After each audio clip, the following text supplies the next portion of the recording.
అధ్యక్ష, మంత్రి గారు ఒక తీవ్రమైన ఆరోపణ అధ్యక్ష. కేంద్ర ప్రభుత్వం ప్రకటించిన దాంట్లో మరి ఎట్లా వచ్చిందో ఎట్లా పోయిందోనని గౌరవ మంత్రి గారు బాధ్యతాయుతమైన స్థాయిలో ఉండి దానిని తప్పుపట్టడం, శంకించడం అనేది మాత్రం సరైనది కాదు అధ్యక్ష. మీరు సరిగా చేయండి అని అంటున్నాం. ఏమంటున్నాం? మిమ్మల్ని అద్భుతమైన ప్రాజెక్టు మీ చేతిలో పెట్టినాము, దాని మెయింటెనెన్స్ ఇవ్వండి అని అంటే ఇవ్వరాయే. మా గౌరవ సభ్యులు క్లోరినేషన్ చేయాల్సి ఉండే, ఇది ఎండ నీళ్లు తగిలితే క్లోరినేషన్ అవసరం అధ్యక్ష. ఒకసారి వారు పోవాలి. మిషన్ భగీరథ ఏదో అంటరాని ప్రాజెక్ట్ అన్నట్టు మా సీతక్క గారి కాన్స్టిట్యున్సీ కూడా మరిపేట దగ్గర నుంచే పోతే మంచిది అధ్యక్ష. మాదిరిపురం ఒకసారి అదే పాలేరు నుంచి మాదిరిపురం వస్తాయి. మాదిరిపురంలో ప్లాంట్ ఉంది. దయచేసి ప్లాంట్ చూడాలి అధ్యక్ష. నేను అనేది ప్లాంట్ చూడాలి, ప్రాసెసింగ్ చూడాలి, క్లోరినేషన్ అవసరమా లేదో చూడలే. తర్వాత గ్రామాలలో పాత స్కీమ్లను కూడా కనెక్ట్ చేసిండ్రు అధ్యక్ష, అనుసంధానం చేసారు.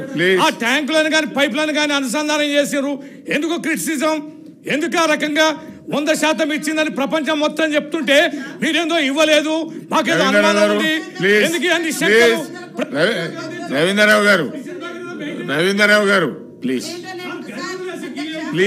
కూర్చోండి ప్లీజ్. రాజకీయం అంటే గతంలో అసలు సొసైటీలో నీళ్లే లేనట్టుగా, తెలంగాణలో నీళ్లే ఎవరు తాగినట్టుగా, మేము నీళ్లే చూడలేనట్టుగా మాట్లాడకండి. కాకపోతే ఊరూరు కనెక్షన్స్ ఉన్నాయి, ఎక్కువ ఇల్లు కనెక్షన్ కోరుకుంటారు. ఒకప్పుడు ఊర్లో నీళ్లు ఉండడం ఇంపార్టెంట్ ఉండేది. మారుతున్నటువంటి జీవన శైలికి అనుగుణంగా ఈ రోజు మీరు వచ్చిన తర్వాతనే పబ్లిక్ మంచినీళ్ళు తాగుతున్నారంటే మరి మీరు చిన్నప్పటి నుంచి మంచినీళ్ళు తాగేదిగినరా ఇంకేం తాగేది నాకు తెలియదు.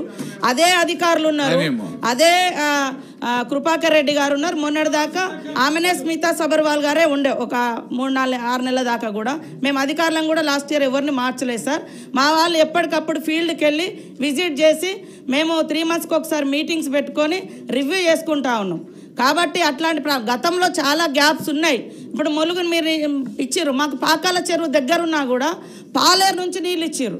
దాంతో అక్కడ నీళ్లు లేకపోతే ఇంటి ముంగట మాకు పాకాల కొత్తగూడానికి చెరువులో నీళ్ళు ఉన్నా కూడా మాకు నీళ్ళు తీసుకోలేని సిచ్యువేషన్. కాబట్టి ఇప్పుడు పెడుతున్నాం. లక్నవరం చెరువు ఉంటుంది, రామప్ప చెరువు ఉంటుంది, కానీ ఎక్కడి నుంచో మీరు ఇవ్వడంతో అది ఇబ్బంది అవుతుంది. కాబట్టి అవన్నీ కూడా మేము సరి చేస్తూ ఉన్నాం. ఈవెన్ సిద్దిపేటకు కూడా 3 కోట్లు ఇచ్చినాం. సిద్దిపేటకు కూడా మీరు అన్ని సక్రమంగా ఇచ్చినాక సిద్దిపేటకు కూడా మేము 3 కోట్లు ఇచ్చినాం. సిద్దిపేటకు కూడా 3,40,00,000 ఇచ్చినాం. ఇప్పుడు గజ్వేలు, జనగాం వాటికి 210 కోట్లు ఇచ్చినాం. ఊట్నూరుకు 60 కోట్లు ఇచ్చినాం. ఇట్లా ఇంకా ఇస్తూనే ఉన్నాము. మెయింటెనెన్స్ కోసం గత ప్రభుత్వము 460 కోట్లు బకాయిలు పెట్టింది సార్. అవి కూడా మేము నిర్వహించడానికి ముందుకు తీసుకెళ్తాను. మెయింటెనెన్స్ నడుస్తుంది.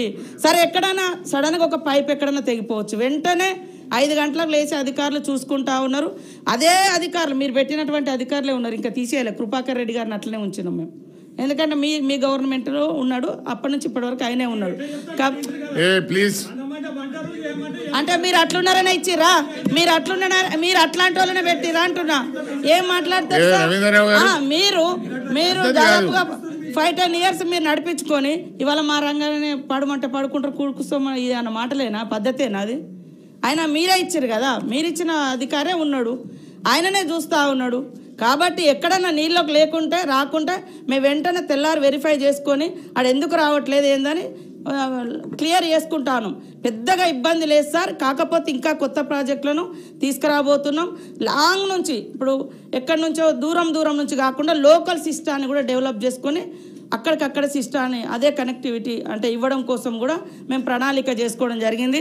ఇట్లా పడమంటే పడుకుంటారు కోసం అది తప్పు. ఆయన మీ హయాంలోనే మీరే పెట్టిర్రు, ఆయననే కంటిన్యూ అవుతుంది. ఆ మాటను వెనక్కి తీసుకోవాలని కోరుతాము.